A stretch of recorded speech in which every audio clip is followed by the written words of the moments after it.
함께 만드는 언론 미디어 협동조합. 여기는 국민TV. 함께 만드는 언론 미디어 협동조합. 여기는 국민TV. 네, 청취자 여러분들 그리고 시청자 여러분들 안녕하십니까? 김종대 정옥씨의 진짜 안보 시즌2 두 번째 방송 힘차게 시작하겠습니다. 저는 진행을 맡고 있는 평화네트워크의 정옥씨이고요. 오늘도 변함없이 김종대 편집장님 함께 자리하고 계십니다. 네, 안녕하세요. 어떻게 한 주간 안녕하셨습니까? 아니 안녕한 날이 없죠. 안녕한 날이 없죠. 네, 안녕한 날이 개인 안색은 좀 지난주보다 많이 좋아 보이시는데. 다 좋은 화장빨인데. 화장빨이에요? 그런데 워낙 바쁘니까. 네. 이제 생활이 달라지니까. 네. 힘들어요. 어떻게 정치인으로서의 인생 2막 좀 재밌게 지내고 계십니까? 아직 적응 안 돼요. 아직 적응 안 되고. 예, 아직 적응 안 되고. 우리 적응의 귀재이신 우리 김종대 편집장께서 적응이 잘 안 되시네요.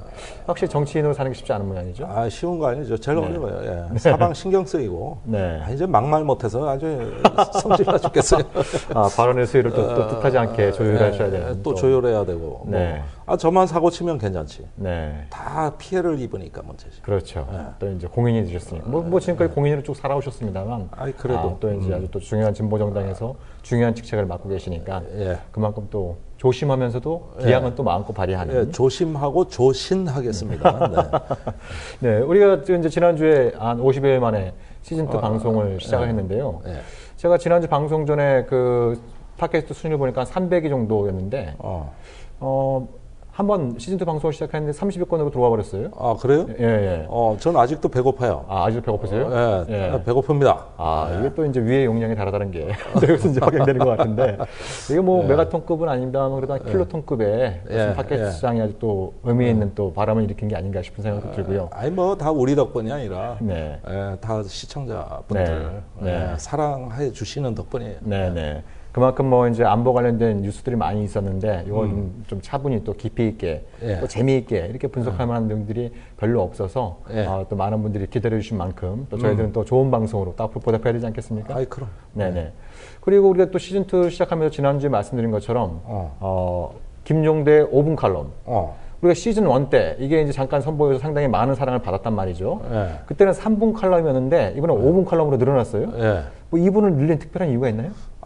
손석희 앵커도 앵커 브리핑하고 그러는데 우리라고 못할 거 있어요? 조금 더 무게를 실은 거지 이제. 그러다 보니까 약간 분량도 조정이 되고. 무엇보다 영상이라는 게 중요한 거죠. 영상.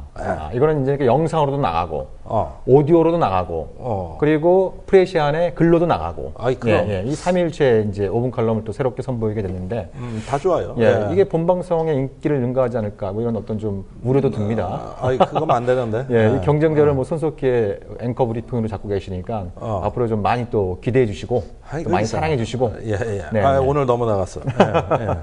더불어서 이제 저희가 좀 진짜 안보, 또 우리가 이제 저는 평화네트워크 대표를 맡고 있고, 또 우리 김종대 편집장께서는 운영위원장을 맡고 계신데, 우리가 좀 더 진짜 안보가 풍부하고 좋은 내용을 하기 위해선 또 여러분들에도 도움이 필요하지 않겠습니까? 그럼. 그래서 저희들이 좀 쌈박한, 이제 서로 돕자라는 취지로, 이제 곧 있으면 이제 연대 광고, 서로 연대하자는 취지로 이제 좀 후원 광고를 좀 유치할 계획인데요. 조만간 저희들이 이제 그 내용을 잘 준비해서 여러분들께 또 전달해 드리도록 하겠습니다. 양고기 사장님, 뿌리마켓 사장님, 다 좀 관심 좀 가져주세요. 이제 우리가 또 이제 그 업소들 관리를 좀 다시 시작해야 되는. 우리도 이제 업계로 진출합시다. 오늘도 이제 다뤄야 될 주제가 많이 있습니다.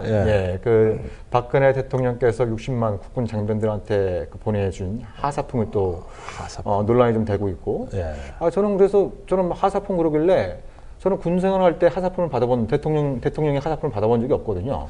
그래요. 그래서 저는 방위에서 대통령이 하사품을 못 받았나 이런 생각이 좀 들었었는데 그게 있지. 또 아닌가 봐요. 글쎄 이번에 이렇게 동네방네 광고하고 다 준다 그러는데 기억에 아주 많이 남겠죠. 과거에도 있었어요. 다 있었는데 이렇게 요란 떨지는 않았어요. 적어도 문민정부 출범 이후 YS 김영삼 있었어요. 정부 때도 그런 게 이제 좀 있었는데 그 경우 기억하는 사람들이 거의 없어요. 그러는데 이번에는 휴가증이 들어가 있어요. 네. 1박 2일 뭐 특별휴가. 특별휴가. 특별 선물, 추석마의 특별 선물. 과자. 특별휴가. 과자하고 휴가 2개예요. 네, 네, 네. 이제 과자 3종 세트에 1박 2일 휴가증이 나간 겁니다. 네네. 자, 뭐, 이거 준다는데 싫다 그럴 사람 어디 있겠습니까? 그렇죠, 예. 아니, 다 좋은 거예요. 이건 네. 뭐, 병사들 복지에 있어서 사기를 증진시키는 데는, 저는 좋은 선물이라고 봅니다만, 네. 문제는 청와대가 보도자를 내가면서, 네. 우리가 하사했다고 브리핑을 해버리니, 네. 여기서 조금 문제가 생깁니다. 네. 아니, 평소에 그런 말을 써서도 안 되는데 이걸 공개적으로 썼다.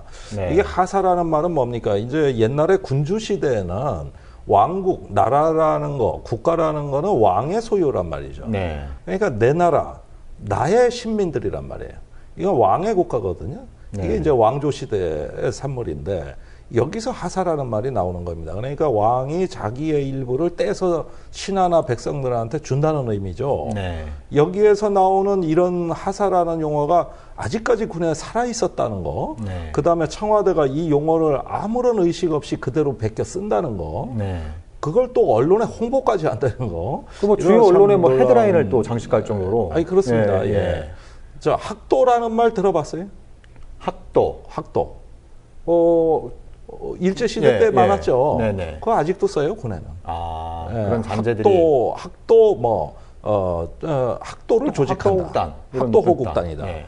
지금 고등학생들은 본인들은 잘 모르겠지만 네. 전시회는 편제됩니다. 네. 예, 그래서 그 전시회는 어떤 근로동원의 대상이 돼 있어요. 예전에 교련 수업도 하고 그랬었잖아요. 그렇죠. 네. 지금은 없어졌습니다. 네. 그런데 근로 단위로 이제 소대, 중대, 연대 이렇게 편성이 되게 돼 있거든요. 네. 여기에 학도 조직이래. 지금도 저기 우리 충무계에 나와 있어. 전쟁이 벌어지면 고딩들도 동원이 돼야 되는. 동원되는 걸로 돼 있어요. 그러니까 우리가 목숨 걸고 전쟁 막아야겠네요. 고딩들 안 그래도 불쌍한 아이들인데 이 전쟁까지 동원되는 그런 또 비참한 상황을 또 우리가 참아 눈 뜨고 볼 수 없는 일 아니겠습니까? 그러니까 제가 말하는 건 거기에 쓰는 용어들입니다. 네. 얼마나 구태의연합니까? 그러니까 군주 시대에 쓰던 뭐 하사라는 표현들이 지금도 버젓 등장하고 있고. 하사관은 부사관으로 바뀌었고. 그러니까 하사. 뭘 하사한다. 이런 표현들, 뭐 학도라고 하는 일제시대 때 표현들. 뭐 또 뭐 통수 이런 것들. 그러니까 통수. 이런 어떤 좀 여전히 이제 좀 박물관이에요, 박물관. 그런 좀 용어 하나하나에 대해서도 좀 뭐 이게 대통령이 어떤 국군 통수권자로서 이제 그런 뭐 선행을 베풀 수는 있지만 그거를 또 좀 이렇게 과시하고 그걸 또 뭐 홍보하고 그래서 마치 이제 좀 절대 군주 시대의 임금처럼 60만 장병위에 자기 본인이 군림하고 있고 뭔가 이렇게 시혜를 베푸는 존재처럼 이렇게 비춰지는 것이 과연 이 군인들의 이제 군심을 얼마만큼 잡는 데 효과적인 건지 오히려 본인이 좀 낮춤으로써 정말 이제 그 60만 장병들의 마음을 좀 더 잘 얻을 수 있을 텐데 이렇게 좀 과시하고 생색내고 이런 부분들은 좀 저 박근혜 대통령 임기 중에 전방부대 방문 한 번 했습니다. 지난번에 이제 저기 그 지뢰 사건 때 상군사령부를 간 거고 전방의 철책에 또는 어디 백령도 연평대의 그 초소에 이렇게 군복으로 갈아입고 같이 이렇게 그 보고 대화도 나누면서 왜 위문 활동 하잖아요. 그거 몇 번 했냐고요. 한 번 했어요, 한 번. 올해가 집권 3년 차예요. 딱 한 번 하고 전방에 안 가요. 안 가다고. 난 그게 희한해. 이런 대통령이 박근혜 대통령밖에 없거든요. 전혀 없었어요. 그런데 거기에 뭐 자기의 어떤 품위와 격을 낮추면서 못 가겠다는 얘기 같아요.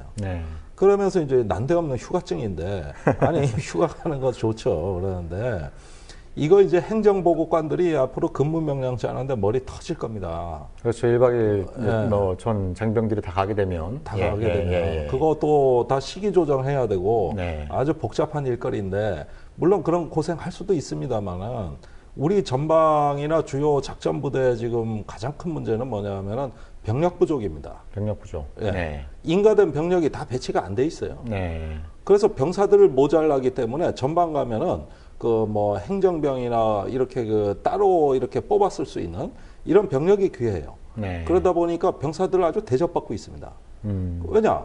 아니 전방에 철책 지키는 작전 부대도 지금 병력이 부족할 판인데 딴 데 뺐을 여력이 없어요. 옛날엔 남아돌 때는 뭐 테니스 병도 있었고, 그렇죠. 보일러 병도 있었고, 그래 보일러 병도 있었고, 또 저 뭐냐 그 지휘관 자녀 가외 공부시키는 가정교사병이 있었고 뭐 맘대로 지천으로 공짜로 주니까 마구마구 낭비하고 썼는데 요즘은 그렇게 전방부대 사정이 좋지가 않습니다. 그래가지고 병력이 매우 부족해요. 그러니까 이제 뭐 그 병력수, 머릿수는 갈수록 줄어드는 건데 보직수는 그대로 유지를 함으로써 그런 병력 부족 현상이 이제 벌어지고 있는. 전방에 요번에 지뢰 사건 때 보십시오. 보통 수색정찰은 분대 단위 작전입니다. 근데 10명이 투입돼야 돼요. 근데 6명 투입됐잖아요, 이번에. 제대로 이제 그 보호 장비도 갖추지 않은 상태에서 들어갔다가 이제 좀 큰 사고를 당했던 이런 어떤 사례들도 있습니다만, 뭐 이제 아무튼 좀 뭐 이게 하스라는 표현도 좀 논란이 됐고, 또 하나는 뭐 대통령이 뭐 특별 간식 또 뭐 경력 카드 이런 것들을 하사한다고 하니까 이거는 뭐 대통령 뭐 개인 돈은 아니더라도 뭐 대통령에게 뭐 업무 추진비라든지 뭐 청와대가 그런 쪽으로 이제 좀 쓸 수 있는 예산들이 있지 않습니까? 절대 자기 돈 쓸 사람들 그게 또 아니더라고요. 뭐 군 예산의 일부를 전용해서 60억 정도 쓸 것 같아요. 그 전용해서 한다. 뭐 이런 또 얘기가 있어가지고 그 뭐 다른 그 민원 피해 보상비를 전용해서 이리로 돌렸답니다. 이렇게 해가지고 그 나눠주는 어떤 선심성 예산이라는 거 물론 가능은 합니다만은 자 지금 군인들 말이죠. 군화가 미창이 떨어져가지고 몇십만족을 그 신던 거를 리콜을 하지 않았습니까? 방탄복 지금 청탄에 뚫린다는 거 아닙니까? 거기에다가 방탄 모는 왜 또 말썽이냐고. 이게 왜 말썽이냐고 이게. 품질이 안 나와요. 그 다음에 제일 문제가 뭡니까? 군복 이거. 땀 차가지고 땀 배출이 안 돼가지고 땀이 배출 안 돼서 무슨 이거 뭐 60, 70년 된 나이롱 얘기입니까 지금? 자 이런 문제들에서 막사 아직도 구형 막사 있어요. 아직도 이런 어떤 그 전방의 여러 가지 그 불우한 현실에다가 너무나 많은 그 임무를 부여해서 여기다 다 책임을 떠넘깁니다. 그래서 가장 경험 없고 가장 어린 친구들이 가장 많은 책임을 부여받고 있는 불합리성이 그대로 남아 있어요. 이걸 개선 안 하는데 거기서 고생하는데 1박 2일 휴가증 과자라는 게 얼마나 커 보이겠어요. 지금 군 병력의 40%가 전방 병력의 40%가 복무 중에 단 한 번도 면회를 안 옵니다. 면회 없이. 면회를 뭐 작년에 이제 그런 전방에서 여러 가지 뭐 사건 사고들 많이 있으면서 전방 병력 그 전방에서 근무하는 우리 사병들의 복무 환경이 얼마나 열악한지 이런 것들이 좀 알려지면서 뭐 이제 뭐 면회도 좀 많이 좀 기회를 주고 그거 다 뭐 외박 외출 많이 해주겠다 이렇게 했는데 그게 잘 안 되고 있는 건가요? 그거는 다 있는 사람 얘기고 그거 풀어놔봤자 면회 올 사람이 없는 뭐 하루하루 먹고 살기 힘든 편부모 수라라든가 또는 부모가 있다 하더라도 면회 올 수 없는 사정이 있는 이런 게 많게 어떤 부대에 보니까 40%에 육박하고 있어요. 그 다음에 전방병력의 6분의 1이 고졸입니다. 그런데 기모표예요. 제가 전방부대 많이 시찰하면서 제일 신경 쓰이는 게 바로 그 학력. 이게 어떤 그 평균 이하 학력까지. 이런 병사들이 제일 신경 많이 쓰입니다. 거의 차별의 구조가 존재한단 말이죠. 이런 문제라든지. 자, 또는 어떤 전방에 그 지천으로 있다 그러는 관시병사 문제. 요즘은 뭐 도움병사 이렇게 그 명칭을 바꾸고 있습니다만은, 굉장히 그 보면은 어떤 자신의 자존감이 상처 입은, 우울증 환자들. 이런 현상들 보면은, 자, 휴가를 보내준다 해도 어떤 사람은 재밌게 나가서 친구들하고 맥주 먹고 여자친구 만나고 이렇게 반짝반짝 빛나는 청춘들이 있어요. 그러나 그 이면에는 휴가 가는 것 자체도 서러운 이런 미생들이 존재한다는 겁니다. 그렇죠. 그러다 보면은 우리 병영의 문화가 썩고 병들고 골병드는 이런 상황까지 이제 치닫는 이 자체의 근원적인 문제 해결에 더 우리가 힘을 보태야지. 선심 주듯이 과자 먹어라. 아니 이런 것들의 어떤 선심 예산으로 이렇게 대통령 인기몰이를 한다는 건 이거 혹시 저 내년 총선 앞두고 이러는 거 아닙니까? 이거 지금? 그러니까 뭐 그런 또 이제 의구심을 충분히 받을 법하고. 그러니까 우리 군사 이 병력들의 장병들의 일상 상황은 정말 비정상의 극치라고 할 수 있는데 거기에다가 대고 뭐 이제 30대씩 뭐 특별자를 붙여가지고 뭐 특별 휴가다, 뭐 격려 편지다 이런 부분들이 뭐 잠깐 효과가 있을지 모르겠습니다만 포퓰리즘 그 의도에 대해서는 계속 의심을 받을 수밖에 없는 것이고. 그렇죠. 지금 정말 그 국군 통수권자가 좀 신경을 써야 될 부분들은 정말 갈수록 비정상화되고 있는 이 사병들의 이 생활을 정상화하기 위한 여러 가지 좀 범정부 차원의 노력이 좀 필요한데 그런 부분들은 뭐 계속 뒷전에 문제가 제기될 때는 뭐 이렇게 개선하겠다 저렇게 개선하겠다 뭐 이렇게 얘기를 했습니다만 그건 뭐 이제 뭐 소나기 제가 어제 편지 한 통을 받았어요. 네, 누구한테? 저기 중사의 어머니인데, 네. 최근에 그 전방의 지뢰 사건으로 그 하하사인데, 네. 병원에 입원했습니다. 그런데 군병원 시원찮아서 민간병원 갔어요. 그렇죠. 예. 한 달 치료 지나니까 네. 나머지 병원비 청구서가 날라왔습니다. 네, 네. 군 규정에는 한 달 이상 민간인 병원에서 치료받으면은 네. 치료비 안 대주게 돼 있거든요. 네, 네. 아니 그러면은 발목이 절단되는데 그게 한 달 갖고 치료가 됩니까? 그러니까요. 네. 이런 것들이 문제가 돼서 부랴부랴 박근혜 대통령이 병원에 네. 가서 네. 나머지 치료비 네, 네. 저기 국가가 부담하겠다. 네. 이렇게 얘기했습니다. 네, 네. 그런데 전방에 그 지뢰 사건이 이게 한 건이 아니란 말이에요. 네, 네. 지금 요전에 8월에 난 그 지뢰 사건의 직전에 또 유사한 사고가 났고 그 이후에도 유사한 사고가 네. 났는데 네. 그 중사의 어머니예요. 병원비 청구가 나왔는데 네. 중대장을 찾아가 사정했습니다. 네.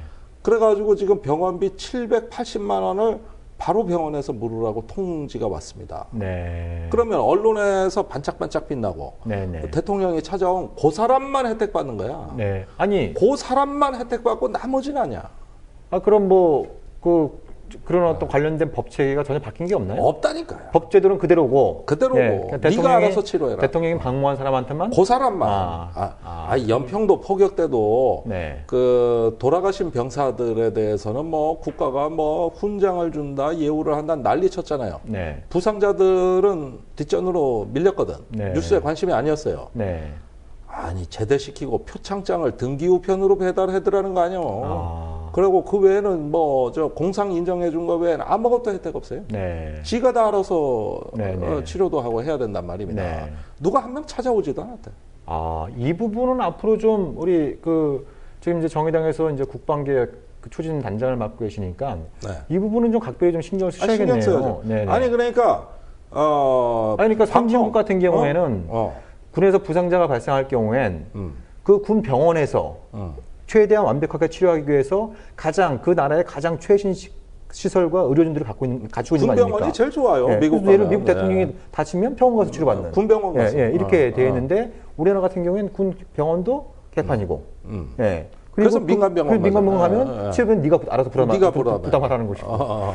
이게 정말 비정상의 극치네요. 아니 그러니까 얼마 전에 의료보험 혜택도 안 해줬어요. 또 치료비도 비쌌다고. 네. 그게 문제가 돼서 이제는 의료보험을 국가에서 다도 아니고 일부 보전을 해줘요. 네. 그러니까 군인인 말이지 치료를 받아도 의료비도 더 비싸고 요걸 또 지돈으로 해야 되고 요런 식으로 해가지고 지금까지 병사들을 대접해 왔는데 박근혜 대통령이 지금 전방에 1박 2일 휴가증 보내는 게 중요한 게 아니고 이런 근본적인 걸 뜯어고치시라 이 얘기입니다. 예? 역대 정부에서 다 조금씩 개선해 왔는데 이 정부만 안 하고 있어요. 여기만. 그러니까요. 전방에 가서 한번 봐야 할 거 아니야.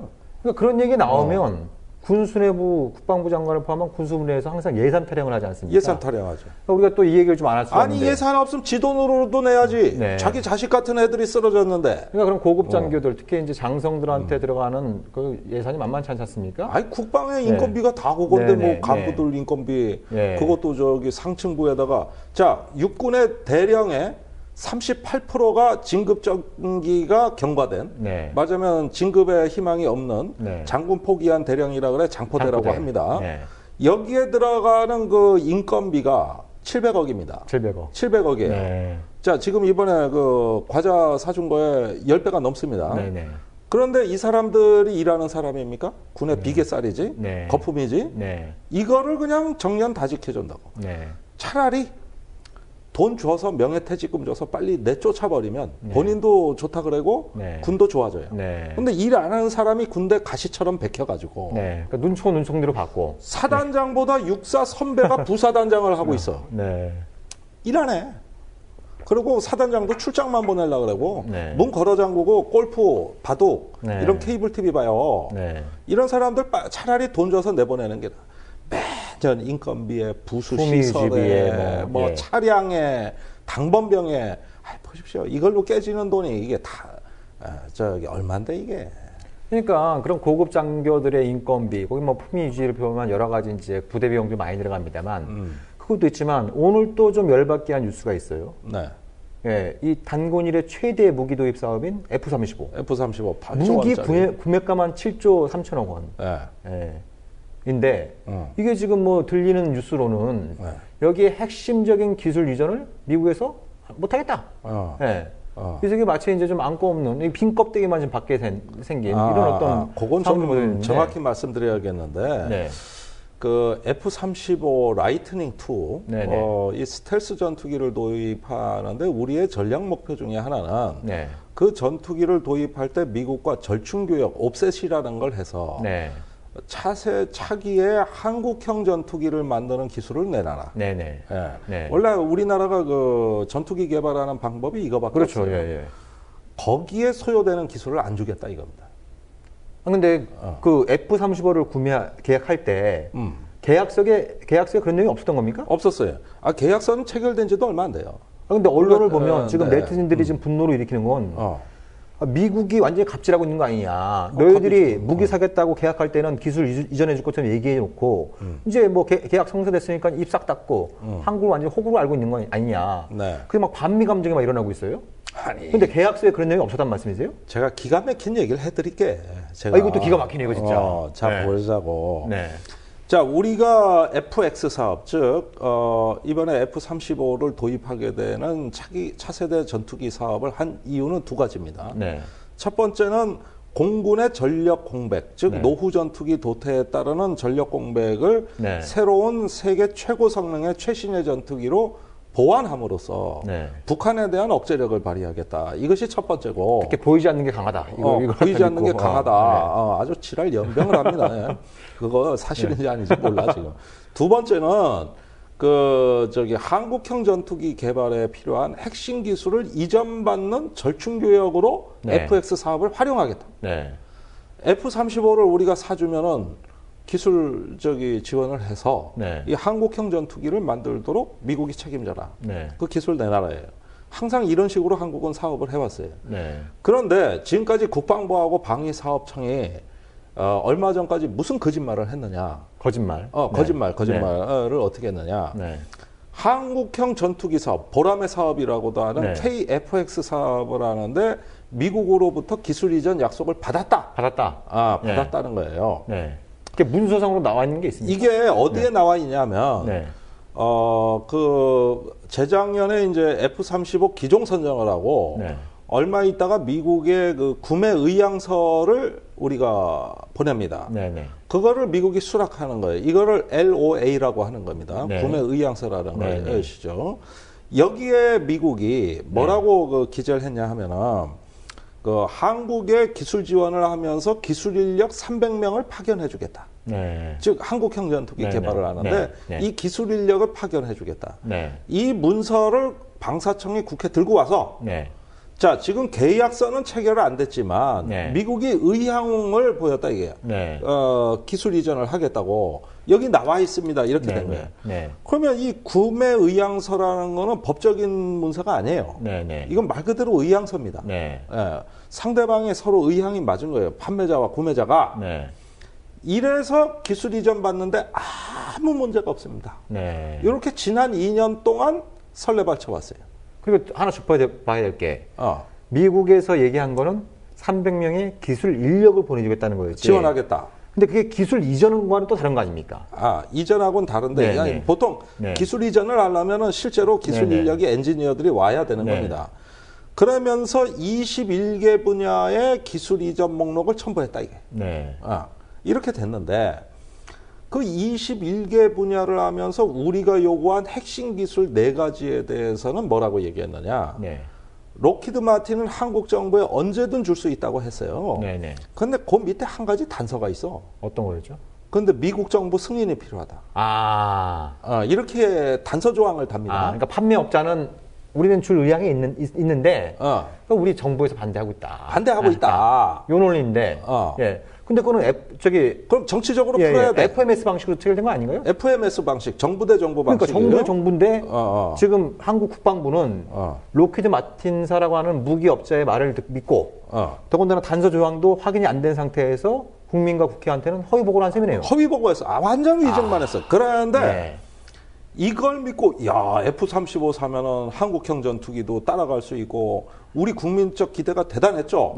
왜? F-35가 한국이 구매하는 전투기 사업 중에 당분 이래 최대 사업이고 한국형 전투기가 나온다는 건 군사 매니아들 사이에서는 자다가 벌떡 일어날 그야말로 환타스틱한 거 아니야 이게. 한국이 전투기 수출국이 된다는데 이게 보통 얘기요. 이게 8조 원 들이고 18조 원을 양산비로 써서 한 26조 원을 써가지고 4대강보다 많습니다. 한 200여 대를 생산하는 계획이고 잘하면 또 200대 수출까지 한대. 완전히 대박이지. 그런데 미국 정부하고 작년에 미 공군하고 미 국방부의 안보협력국에 우리 공군 방사청 직원들이 갔어요. 그래가지고 전투기에 필요한 핵심 기술이 필요하다 그러니까 미국 반응이 뭔지 알아요? 제가 기사로 썼는데 아니 난 작년 9월부터 썼어. 한국이 무슨 전투기를 만드는데 그걸 왜 여기 와서 달라 그러시는데 우린 수출 통제 제도가 있는데 이렇게 해가지고 가가지고 문전박대를 당하고 온 게 4차, 5차 협상팀까지 가가지고 다 빈손으로 들어왔는데 요 무렵에도 작년 국정감사 때입니다. 국회 와가지고 기술 이전에 문제가 없다 그러는 거예요. 그럼 다 위증죄 아닙니까? 그래서 제가 국회 찾아가서 얘기했어요. 이거 다시 확인해 보십시오. 그러는데 국회의원들이 그래 방사청에서 한다는데 기술 받아온다는데 그러다가 요즘 방사청장에 조금 맹한 사람이 왔어. 이 사람의 단점은 너무 솔직하다는 거예요. 그래가지고 방사비리 대표적인 거 대봐요. 올해 국정감사장에서 야당 의원의 질문하니까 너무 많아서 못 되겠습니다. 이게 얼마나 솔직해, 순진해. 이 사람은 국방과학연구소에서 엔지니어만 하신 분이라 정무 감각이 없어. 그래가지고 노력하고 있다, 협의 중이다, 이러면 될 것을 솔직하게 얘기해버린 거예요. 그러니까 안 준대. 그럼 안 준다는 기술이 뭐냐? 적외선 표적 탐지. 그 핵심 중에 핵심 아닙니까? 제가 뭐 비전문가인데. 그 표적 적외선 탐지. 전투기가 표적 확인 기술을 못 받으면 야간 전투 못 해. 그럼 뭐 육안으로 낮에만 해요. 그리고 또 광학 영상 표적 장치. 요것도 안 돼. 그다음에 SR라고 해서 전자식 레이더. 전자식 레이더. 요런 거 레이더 먹으려면 기계식 빙글빙글 돌아가는 거 그거 써야 된다는 얘기예요. 요즘 세계는 다 전자식으로 바뀌고 있는데 이거 안 돼. 요거 안 되고 그다음에 항재밍 째맹이라고 해서 전자방에 들어오는 거. 전자파 방해. 이걸 감지하는 센서 포드가 있고 또 이걸 회피하는 방식이 있는 거예요. 요거 안 돼. 안 된다는 거예요. 제가 잘 모릅니다만 핵심 중에 핵심 아닌가요? 그리고 이거를 그러면 어떻게 들어오느냐? 별도의 돈을 주고 사라.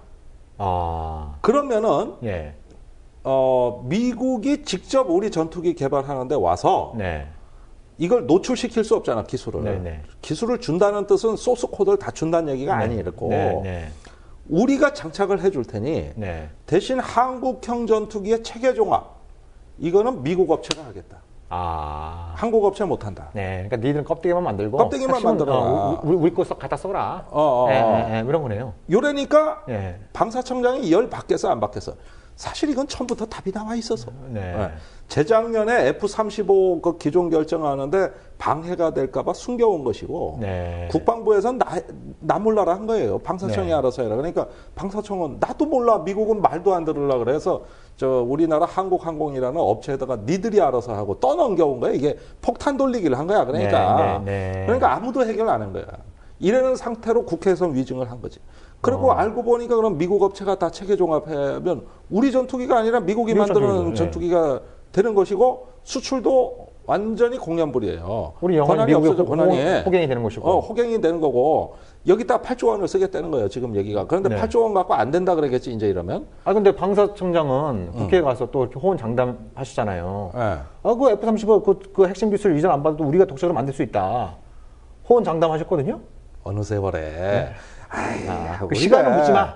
우리가 언젠가 할 수 있는데 아니, 시간을 묻지 말는 건가요? 우리 국방과학연구소가 지금까지 네. 사기쳐온 게 한둘이 아닙니다. 네. 뭐 박정희 대통령 때 한국의 최초의 탄도미사일 100곰 미사일 개발했다 네. 그랬는데 네. 그것도 미국의 나이키 허큘리스 그렇죠. 미사일 고물 네. 그 창고에 있는 거 끄집어 페인트 칠 다시 한 거고 아니 미사일을 처음 구경해보는 나라가 어떻게 1년 만에 아무리 그 70년대 그래 네. 로키드 마틴 같은 회사도 저기 뭐냐 수년 걸려 개발하는 미사일을 그래 1년에 개발합니까? 네. 말도 안 되는 거짓말 하지만 거기에다가 최근에는 SR-레이더 전자식 레이더를 우리 힘으로 개발할 수 있다 그래요. 네. 그런데 미국의 SR-레이더 말입니다. 그걸 생산하는 데가 노스럽 그루만이라는 네네. 굴지의 방산 회사가 개발 착수해서 장착하는데 27년 걸렸습니다. 네. 27년.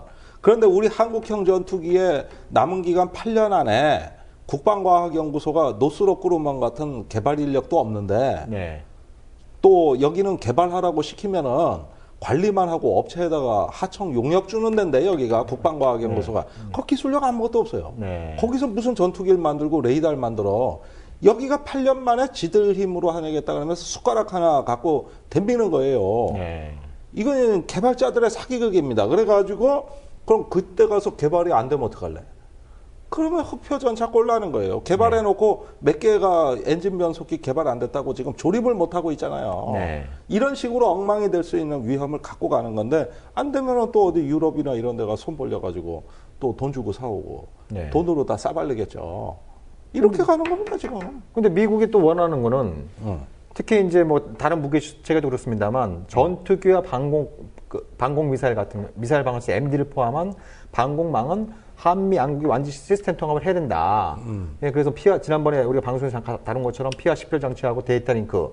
이거는 미국 2020년까지 바꿀 테니까 너희들도 그때까지 바꿔라. 네. 근데 유럽식 기술을 갖다 써버리면 나중에 또 미국의 호환성에 문제가 생길 수 있다 그래가지고 또 나중에 뭐 비용을 지불하고 이럴 수 있는 거 아니겠어요? 아니 근데 이제 그 시스템 통합이라는 게 사실 그런 면이 있습니다. 우리가 F-16 성능 개량을 유럽 업체에 줬다가 지금 실패해가지고 미국 업체로 또 바꾸고 있어요. 네. 비용 5배 늘어났습니다. 5배. 네. F-16 하나에 레이더 성능 개량하는데 지금 1조 3천억 이상 써야 돼요. 그것도 아니, 어마어마하네요. 어마어마한 거야, 이게. 네. 사람 한 장아 부르는 게 값이야. 처음에 2천억이면 된다 그래가지고 유럽 갔다가 개피 보고 하는 거예요. 7배 가까이 뜬 거네요, 그러면. 그 사이에 미국은 계속 가격을 올렸죠. 네. 예. 이게 날아다니는 금덩어리보다 가격이 더 비싸요. 동일 무게. 그런데 이번에 이제 유럽하고 뭐 다른 시스템 개발하고 구성 장비나 어떤 구성품을 우리가 개발할 수는 있겠죠. 또 유럽이 상대적으로 미국보다는 조건이 좋아요. 그러면 차라리 뭐 작년 그 전투기 기종 선정할 때 처음부터 유럽제를 선정했으면은 이런 어려움은 많이 그렇죠. 유럽은 화끈한 조건들을 많이 제시했잖아요. 기술 이전뿐만 아니라 한국형 전투기 사업에 우리가 현금으로 쏘겠다. 그런데 지금 방위사업청장 얘기는 미국제 전투기를 사고 거기서 안 오는 기술을 유럽 가서 또 사겠다. 제3국으로 협력선을 바꿀 수 있다. 이 얘기를 이제 하고 나오시는 거거든. 그러면 돈이 한 번에 될 걸. 그러니까 2중, 3중 이렇게 돼가지고 이 세상에 사실은 돈 많이 쏟아부어서 못할 일은 없습니다. 다 돼요. 그게 누구 돈이냐의 문제인 거죠. 네. 자, 불란서의 라팔 전투기 개발비 저기 1,000억 달러 썼습니다. 100조. 100조. 그런데 우리가 8조 원 갖고 이거 전투기 개발한다는 거예요. 그런데 하다 보니까 돈 없다는 거야. 하다 보니까 기술 없다는 거야. 이런 계획 누구는 못 세워. 내가 그냥 하룻밤에도 다 세우는 계획이에요. 어차피 차질 있고 엉터리 계획인데 그거 누구는 못 세워요. 아니 이게 국가 돈 20조, 30조가 들어가는 계획이 이렇게 돼가고 있는 거예요 지금. 저 4대강이야 뭐 국민들 눈에 보이기나 하지 이건 눈에서 보이지도 않는 데서 이루어지는 일을 아무도 내막 모르는 거야 이거. 그러니까 이게 뭐 우리 편장님께서 작년부터 문제 제기했으면 했다니까. 좀 언론이나 좀 국회 쪽에서 좀 정신을 차리고 이 문제를 제대로 봤으면. 국회는 딱 내년 선거밖에 관심 없어요. 작년부터 말씀하셨는데 참 심지어 안 돼서 써줬어. 그런데 방사청에서 된다는데요. 이러고 지르니까 아니 이거 어떻게 그래? 그 말을 믿습니까 그래? 아니 지금 만약에 어떤 거짓말 위증죄 처벌로 하면은 지금 국방부 산하기관장들 다 저기 실형감이에요. 이게 말이나 되는 소리 이렇게 똥 싸질러 놓고 누가 치우라는 거야 이게? 그러니까 우리가 지난주에 다뤘습니다만 그 뭐 이제 뭐 하청 업체라든지 하급 직원들은 때려잡는데 뭐 이제 그 방위사업 비리 수사단이 이제 열심히 하면서도 사실 이런 게 국민 예산들, 국가 예산들 훨씬 더 많이 잡아먹고 군이 그토록 강조하는 전력 공백을 예방하는 게 더 어려워지는 것이 어렵다니까. 네, 훨씬 더 국가적으로 보면 손해가 막대한 이런 사업인데 이런 부분들에 대해서 정작 제대로 좀 손을 못 보고 있는. 못 보고 있어요. 그러니까 제대로 좀 손을 봐야 이런 일이 두 번, 세 번 반복되지 않을 텐데 그냥 뭐 유야무야 넘어가고.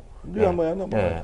우리나라 사람 말 믿어야지 뭐 미국 사람 말을 믿느냐 이런 식으로 이제 해버리고. 아니 지금 우리가 이 안보 상황을 냉철하게 이해해야 됩니다. 네.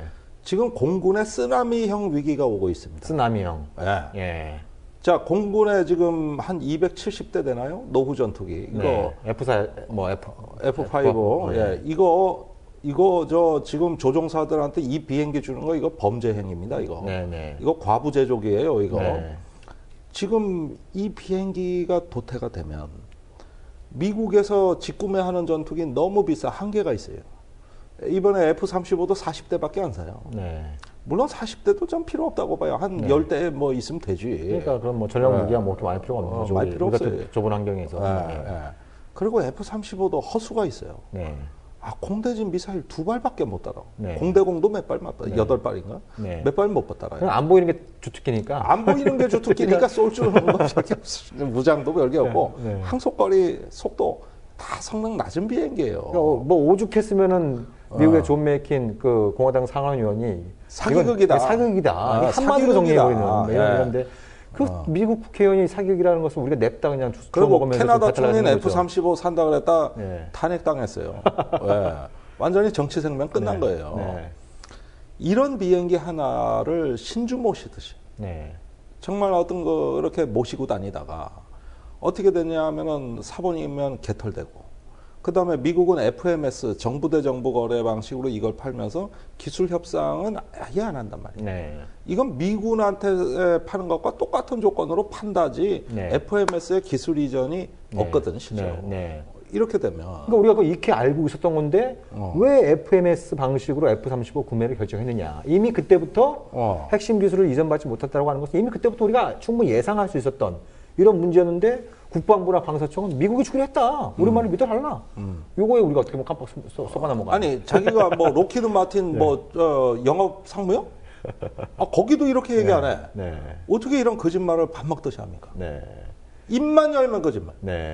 이거는 또 좀 국회나 언론에서 좀 제대로 한번 좀 다뤄봐야 되는 문제. 우리 언론은 더 이상. 이게 뭐 전투기 사업이 문제가 된 게 한두 번이 아니지 않습니까? 지난 수십 년 동안 매 사업마다 문제가 됐는데 전혀 개선되는 게 없네요. 없어요? 전혀 개선되는 게 없네요. 정말 큰일이다. 그나마 방위사업청이 솔직했다. 요건 내가 평가해줄게. 우리가 순진한 또 청장님께서 이실직고 하시는 바람에 우리가 이 황당한 국회의원들 소리 벅벅 지르면 무서워. 그래가지고 네 맞습니다. 사실은 이렇습니다 하고 그냥 다 불어. 자, 이게 또 이제 F-35 얘기도 좀 다뤄봤습니다만, 또 이번 한 주를 뒤엎은 뉴스가 있었죠.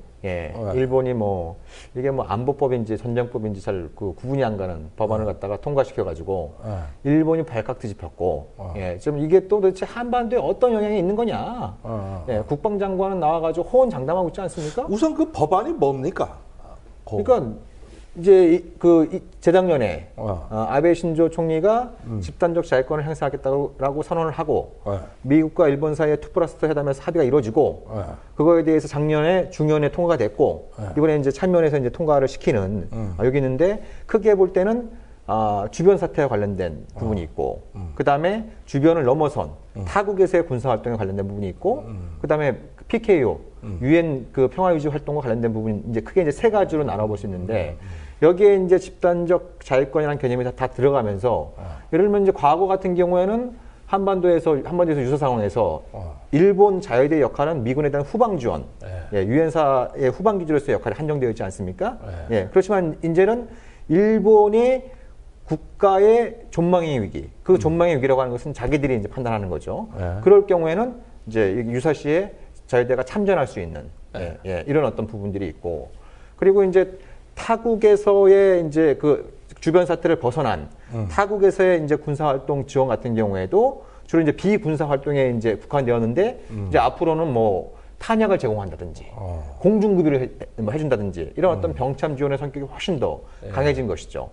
그 PKO 활동도 그 전에는 뭐 주로 이제 뭐 시설을 만든다든지 의료 활동을 돕는다든지 이런 쪽에 국한되어 있었는데 앞으로는 뭐 이제 뭐 그 경비를 만든다든지 치안을 만든다든지 사실상의 군사 활동을 할 수 있도록 이렇게 이제 확대가 되는 이런 어떤 상황에 있는 거죠. 미사일 방어도 하고, 그런 이제 해상 검색도 하고, 다 포함된 이런 어떤 그 부분인데. 그러니까 군사 활동의 제한이 거의 없어졌다고 봐야겠죠. 네네. 상당 부분 이제 그 뭐 아베가 줄고 얘기한 것처럼 그 족쇄를 이제 풀어냈다.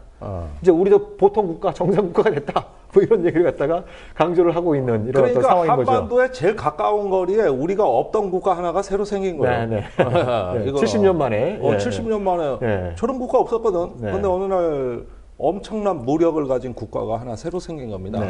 여기서 얼마 떨어져 있지 않아요. 자, 그런데 제일 문제가 되는 게 지금 한반도 출병 논란입니다. 이런 게 어제 국회 법사위에서 어제 그 한민국 국방장관은 한 의원이 그렇게 묻지 않았습니까? 한반도 전쟁이 터졌다. 그럼 전시작전권을 갖고 있는 미국이 일본 그 자위대에 좀 도움을 좀 받아야겠다. 그 출병을 요청할 경우에 한국이 거부할 수 있느냐? 그러니까 한민국 장관의 얘기는 이 전시작전권은 한미 양국 대통령의 같이 통수권을 행사하는 거기 때문에 미국이 요청이 와도 우리는 거절할 수 있다. 이렇게 얘기를 했단 말이에요. 네, 했어요. 이게 맞는 얘기인가요, 일단? 아니, 법적으로는 맞죠. 근데 이게 법적으로는 맞죠. 법적으로는 맞다. 한미 양국 대통령이 있고, 한미 양국 국방장관이 있고, 국방장관 밑에 한미 양국 합참의장이 있죠. 국방장관 회의는 SCM, 한미 합참의장 회의는 MC. 여기서 이제 연례 안보 회의를 해가지고 거기에서 내려오는 지침을 수행하는 책임자가 한미 연합사령관이니까 바로 연합사령관 위에 있으니까 우리가 위에서 아니라 그러면 밑에서 못한다 이거지. 이건 원론적으로 맞는 얘기죠. 사실은 모든 법 체계는 그렇게 짜여져 있으니까. 그런데 이거는 한미 동맹의 실상과 현재 그 한국 안보의 복잡성을 전혀 고려하지 않은 원론적 답변이라고 보면 되겠습니다. 실제 그렇게 한미동맹이 운영되느냐가 문제죠. 그러니까요. 우선 봅시다. 한미연합사령부의 모든 작전계획의 첫 페이지에는 뭐라고 써 있느냐. 본 작전계획은 유엔사령부 위임에 의하여 작성한다. 유엔사령부 위임에 의하여. 그러니까 연합사라는 조직이 생긴 그 어떤 태동기에는 이것은 유엔의 어떤 그 유엔 사령관의 권한을 위임받는 조직으로 만들었다. 이게 일단 미국 사람들의 이해 방식입니다. 그렇게 해서 만든 한미 연합사의 모든 작전 계획에서 작성을 하는 데 있어 가지고 1년에 한 번 하는 장관회의 합참의장 회의에서 주는 대략적인 지침은 받겠지만 평소에 그 작전 계획의 실 내용에 대해서 우리 국방부와 합참이 간섭하느냐는 거예요. 사실은 미국 합참의 지시는 받아요. 그런데 한국 합참의 지침은 안 받습니다. 그러면 작전 계획의 어떤 이러한 내용의 이행의 여러 가지 사항들이 있다면 한국 합참에 와서 검토받고 결재받아야 될 거 아니에요? 그렇죠. 미국 합참에 하듯이 우리 합참에 와서 간섭 받습니까? 결재 받습니까? 안 받아요. 결재를 한도 없어. 유엔사 교정교칙에는 아예 합참이라는 존재도 없어. 그래가지고 자기들이 알아서 만들어요. 어떤 건 또 한국군에게 비밀이에요. 우리 합참에. 평소에 우리 국방부와 합참의 작전 지침을 받지 아니한다. 이게 동맹의 실상입니다. 그렇죠. 그러면 거기 유사시에 일본하고 협조하는 문제에 대해서 한번 살펴보겠다. 이거 따져보겠다. 이렇게 얘기를 하면은 지금 그때는 또 연합사령관이 재빨리 유엔사령관의 모자로 바꿔 쓰고 이때 유엔사의 자격으로 우리는 일본의 유엔사 후방기지 8곳과 주요 그 어떤 그 주한미군에 대한 어떤 작전 지원을 일본 내의 어떤 기지와 시설을 이용해 가지고 이미 일체화를 시켜놓은 거예요. 이것에 대해 가지고 우리 국민이나 뭐 우리 저기 국회나 브리핑 한 적 있습니까? 자기들이 알아서 한 거예요. 그래 가지고 이제 점점 어떤 양상으로 가냐 하면은 일본과 미국이 거의 한 배처럼 움직이는 양상으로 지금 가고 있어요. 가고 있습니다. 나중엔 구별이 안 되는 시점이 곧 옵니다. 그런데 여기에서 우리가 그 일본 자위대가 그러면은 우리 영해나 영공으로 들어오냐 마냐 이거를 연합사령관한테 따지고 있다는 건 아주 웃기는 얘기입니다. 그러니까 분초를 나타내는 왜 웃기는 얘기냐? 일본 자위대는 한반도 영해에 들어오지 아니하고 공해상에서 얼마든지 북한을 공격할 수 있습니다. 그렇죠. 영해라는 건 뭐예요? 육지로부터 12해리 거리에 있는 연안을 얘기하는 겁니다. 여기에 일본 자위대가 왜 들어옵니까? 그 들어오기도 전에 이미 북한을 갖다가 원거리 타격을 해버리지. F-15J 전투기라든가 이번에 들어올 F-35 전투기라든가 이지스 구축함이라든가 여기에서 그러면 북한 해안에 다 붙어가지고 거기에 모여서 쏜답니까 이게? 그러니까 영해 영공에 들어오는 문제는 이건 결정적 문제도 아니에요. 이미 그 장거리 타격 수단이 있기 때문에 항공자위대하고 해상자위대는 그런 식의 작전을 안 합니다. 그러니까 들어오고 말고 따지는 동안에 일본은 이미 참전국이 돼 있는 거예요. 다른 군사 행동을 할 수 있는 겁니다. 그러면 공해상에서 하는 거 통제할 수 있습니까? 그러니까 이제 그런 문제들이 발생하는 것이고 지금 말씀하신 것처럼 그러니까 또 논란이 됐던 게 그거잖아요. 그러면은 일본이 북한을 공격하는 건 어떻게 되는 거냐? 그거는 일본은 한국하고 얘기 안 하겠다는 거예요. 그러니까 근데 대한민국 헌법상 북한도 대한민국 영토니까 우리 영토를 공격하는 셈이 되니까 일본이 북한을 공격한다는 게 말이 되느냐? 이렇게 그러니까 뭐 국방부 장관이 또 이거에 대해서 명확하게 대답을 못하고. 그건 말 못하지. 자기가 어떻게 얘기해? 그러니까 일본이 뭐가 정해져 있는 저기. 일본이 집단적 자위권 행사하면서 이제 보통 국가, 정상 국가 됐다면 이 동북아에는 이 비정상적인 국가들만 득실거리는 것 같아요. 득실거리고. 전 세계에서 가장 위험한 지역이라고 하는 한반도에서 이렇게 복잡하고 이렇게 이해하기 힘든 지휘 체계가 어디 있습니까 이게? 군인도 이해 못해. 그러니까 이거 어지간한 이 두뇌가 아니면 내가 이 분야만 20년 넘게 연구했는데 아직도 헷갈려요. 그리고 보십시오. 자, 저번에 잠수함 50척 없어졌다는 기사 기억나십니까? 못 찾았다 그랬죠. 감쪽같이 사라졌는데 그 기사가 나가고 나서 미국의 그 네바다 사막에 있는 중고 해상 초계기를 7천억을 들여 긴급히 도입하겠다. 또 생돈 7천억 날라갑니다. 이것 때문에. 뉴스 하나로. 이런 나라입니다. 한국이. 그런데 일본의 해상 초계기가 몇 대인지 아십니까? 70대가 넘어요. 한 지금 뭐 80대 안 되나? 내가 소식적으로 계속 70대가 넘어요. 2020년까지가 130대로 확대한다는 얘기도 확대한다 그래요. 그러면은 일본이 들어오겠다는 걸 우리가 동의하느냐 마느냐 문제가 아니라 우리가 요청하는 걸 일본이 동의하느냐 마느냐 형국으로 가게 돼 있다. 그렇죠. 그러니까 이게 핵심일 수 있는 게 이거 북한 잠수함 누가 잡겠어요? 일본에 의존 안 하겠어요? 급해지면은 일본이 이게 제일 좋다는데 이 능력이. 그러니까 이제 마치 이제 한반도 유사시 일본이 사정사정해야 한국이 뭐 동의해줄까 말까 뭐 이렇게 이제 마치 일본이 의리고 한국이 갑인 것처럼 막 정부에서 설명을 하고 있지만 실제로 전쟁이 터져버리면 갑을 관계는 완전히 바뀌는 거죠. 바뀌는 이게 일본이 지금 그렇게 생각하고 있다는 거예요. 그러면은 한국에서 나오는 뉴스 봐. 아니 그 잠수함 50척 없어졌다는 거 사실도 아니거든. 그런데 국방부가 국민들한테 공포 조장하려고 이거를 해놨으니 이제 대책 안 세울 수가 없는 상황이 되는 거고. 실제로 그리고 물속에서 오는 잠수함 어떻게 잡아? 매우 어려워요. 우리 능력으로 안 됩니다. 솔직히. 그렇지만 이걸 가지고 국민들 겁을 줘놓으니 일본이 가만 앉아 있으면 언젠가 한국이 와달라고 애걸복걸 할 건데. 저기 원산 앞바다에서 출발해가지고. 실제 2010년도에 연평도 또 그 이전에 천안함 사건 직후에 청와대에서 그런 얘기가 나오지 않았습니까? 또다시 북한이 이런 식으로 도발할 경우에는 일본한테 해상 초계기를 서해에 보내달라고 요청을 해야 된다. 이런 얘기가 청와대 발 뉴스로 나온 적도 있었죠. 그러니까. 무슨 우리가 동의를 하고 안 하고 일본이 동의할 거고 안 하고지 이렇게 따지자면 그러니까 이런 것으로 사실상 몰아가는 걸 국방부도 알고 있다 이게요. 그러니까 또 하나 중요한 부분이 일본이 한반도 유사시에 갑질할 수 있는 또 하나의 가능성이 있는 부분이요. 지금 이제 북한이 이른바 그 NTXS에서 이제 반접근 능력을 계속 강화하고 있지 않습니까? 그렇죠. 그래서 뭐 다양한 어떤 그 투발 수단들을 개발하고 여기에 이제 뭐 핵도 장착할 수 있는 이런 능력들이 이제 점차 늘어나니까 미국의 전략가들이 지금 어떤 생각을 갖고 있냐면 한반도 유사시 한국 해공군과 주한미군의 해공군이 일본 기지를 써야 된다. 왜냐 북한의 타격 범위 밖에서 작전을 해야지. 뭐 지금 뭐 주한미군 기지 통폐하듯이 뭐 평택, 오산, 군산에 다 갔다 오면 북한의 미사일 몇 발에 다 초토화 될 수 있고 한국도 마찬가지고. 그러니까 북한의 그런 반접근 전략에 대응할 수 있는 방법은 한미연합군이 일본 기지를 써야 된다. 이런 얘기들이 나오고 있는 거거든요. 나오고 있지. 그럼 당연히 일본이 자기들 기지를 그냥 공짜로 제공하겠습니까? 그러니까 일본이 한국에 들어오는 문제도 뭐 유사시에 그런 문제도 골 때리는 문제가 되겠습니다만 거꾸로 우리가 사정해서 일본 기지를 써야 되는 이런 상황도 발생할 수 있다는 거죠. 더 무서운 거 있어요. 네. 자, 이런 거는 뭐 병참 발진 기지로서 일본 얘기지만 미사일 방어로 들어가면 이게 또 사람 환장한다. 그렇죠. 자, 한국은 우리나라는 북한의 모든 재래식 무기로부터 다 사정권에 들어가 있습니다. 굳이 핵미사일까지 갈 것도 없어. 안 그래요? 근데 북한이 일본에 위협할 수 있는 건 딱 한 가지밖에 없어. 미사일. 그렇죠. 거기다 핵을 달면 더 확실한 거고. 섬나라기 때문에 무슨 북한의 지상군이 일본에 쳐들어갈 일은 없는 거 아니야. 그러면 일본을 혼내주겠다 이러면 미사일밖에 없는 거예요. 자기네 안보 위협은 미사일 하나예요.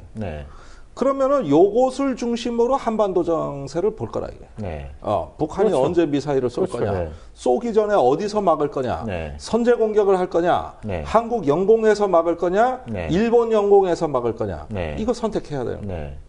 그러다 보면은 한국은 그런데 우리는 지금 핵미사일 문제가 아니라 전방장사정포가 더 급하고 서해에 있는 공기부양정이 더 급하고 이런 게 아니면 핵미사일 부분은 조금 달리 판단할 수도 있는 겁니다. 우선순위가 달라요.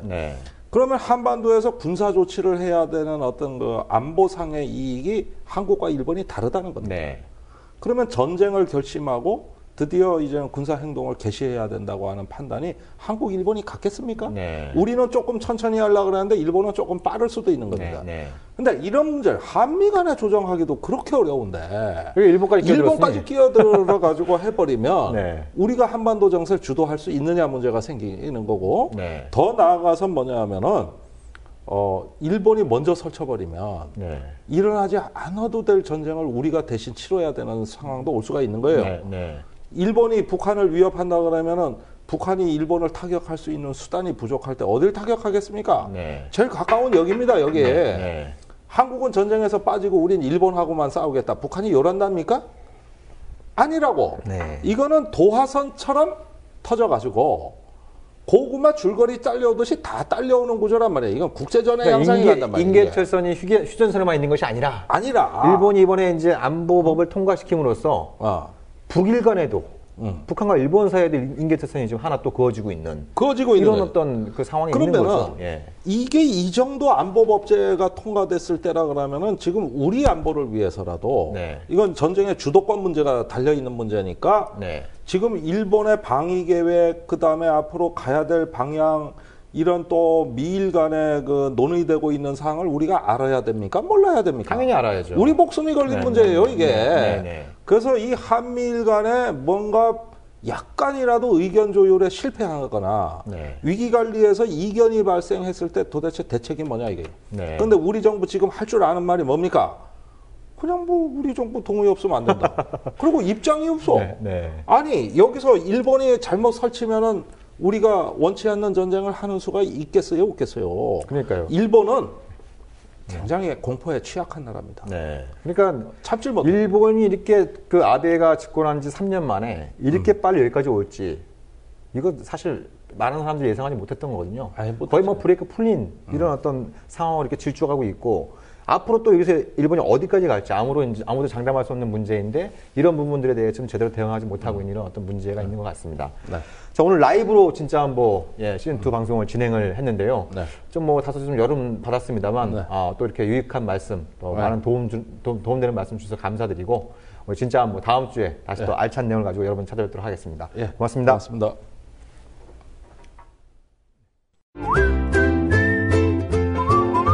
국민라디오 팟캐스트 응원하는 가장 쉬운 방법 아시나요? 다운로드하기, 별점 주기, 댓글 달기, 구독하기. 국민라디오 팟캐스트 널리 알리는 가장 쉬운 방법 다운로드하기, 별점 주기, 댓글 달기, 구독하기. 기억하세요. 다운로드하기, 별점 주기, 댓글 달기, 구독하기.